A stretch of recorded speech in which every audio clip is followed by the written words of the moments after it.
Hello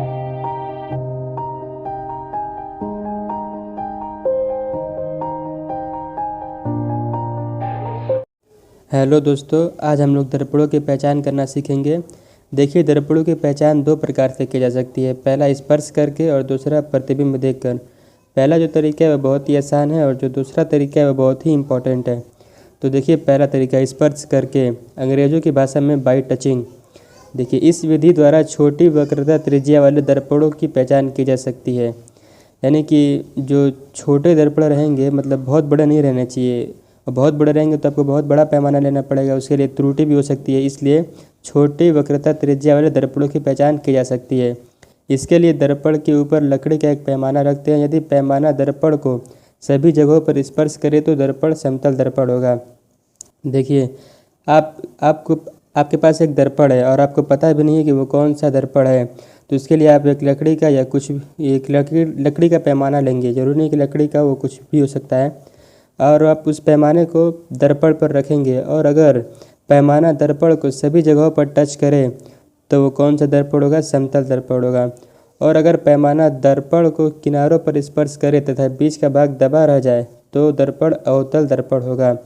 जैसा कि आप जानते हैं कि अवतल दर्पण किनारों की ओर निकला होता है और बीच में पचका होता है, यानी कि बीच में दबा हुआ रहता है।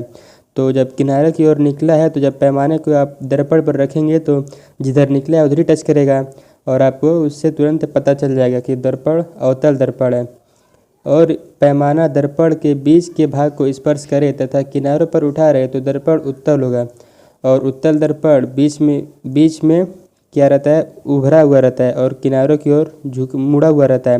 तो आप पैमाने को रखेंगे तो वो बीच ही में टच करेगा और आपको तुरंत पता चल जाएगा कि वो कौन सा दर्पण है? उत्तल दर्पण है। देखिए, जो दूसरा तरीका है वो है प्रतिबिंब देखकर, बाय सीइंग द इमेज। दर्पण में बनने वाले प्रतिबिंब को देखकर भी दर्पण की पहचान की जा सकती है। देखिए वो कैसे। यदि किसी वस्तु को दर्पण के सामने विभिन्न दूरियों पर रखने से प्रतिबिंब सदैव वस्तु के बराबर तथा सीधा बने तो वह दर्पण समतल होगा। देखिए, ये प्रतिबिंब देखकर आपको अगर समतल दर्पण रहेगा, सुनिए, आपको पता ही नहीं है कि वो कौन सा दर्पण है, तो आपको टच भी नहीं करना है, ना कोई पैमाना रखना है। तो आप क्या करेंगे? उसमें प्रतिबिंब देखेंगे।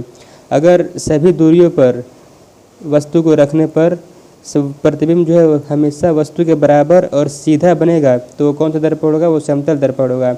आप इस चीज़ को घर पर भी ट्राई कर सकते हैं। अगर किसी वस्तु को दर्पण के समीप रखने पर प्रतिबिंब सीधा और बड़ा बने और दूर रखने पर प्रतिबिंब उल्टा व वस्तु से छोटा बने तो वह दर्पण अवतल दर्पण होगा।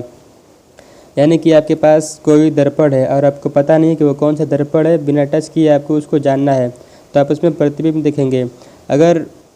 अगर वस्तु को दर्पण के पास रखेंगे और प्रतिबिंब सीधा बने और बड़ा बने और दूर रखने पर प्रतिबिंब उल्टा और वस्तु से बड़ा या छोटा बने तो वह दर्पण कौन सा दर्पण होगा? अवतल दर्पण होगा। यदि किसी वस्तु की प्रत्येक स्थिति के लिए प्रतिबिंब सीधा तथा वस्तु से छोटा बने तो वह दर्पण उत्तल होगा। यानी कि उत्तल दर्पण में हमेशा प्रतिबिंब कैसा बनता है? सीधा तथा वस्तु से छोटा बनता है। तो अब जान जाएंगे कि वो कौन सा दर्पण है? उत्तल दर्पण है। ठीक है, समझ में आ गया आप लोग को अच्छी तरीके से। मिलते हैं अगली वीडियो में। Thanks for watching.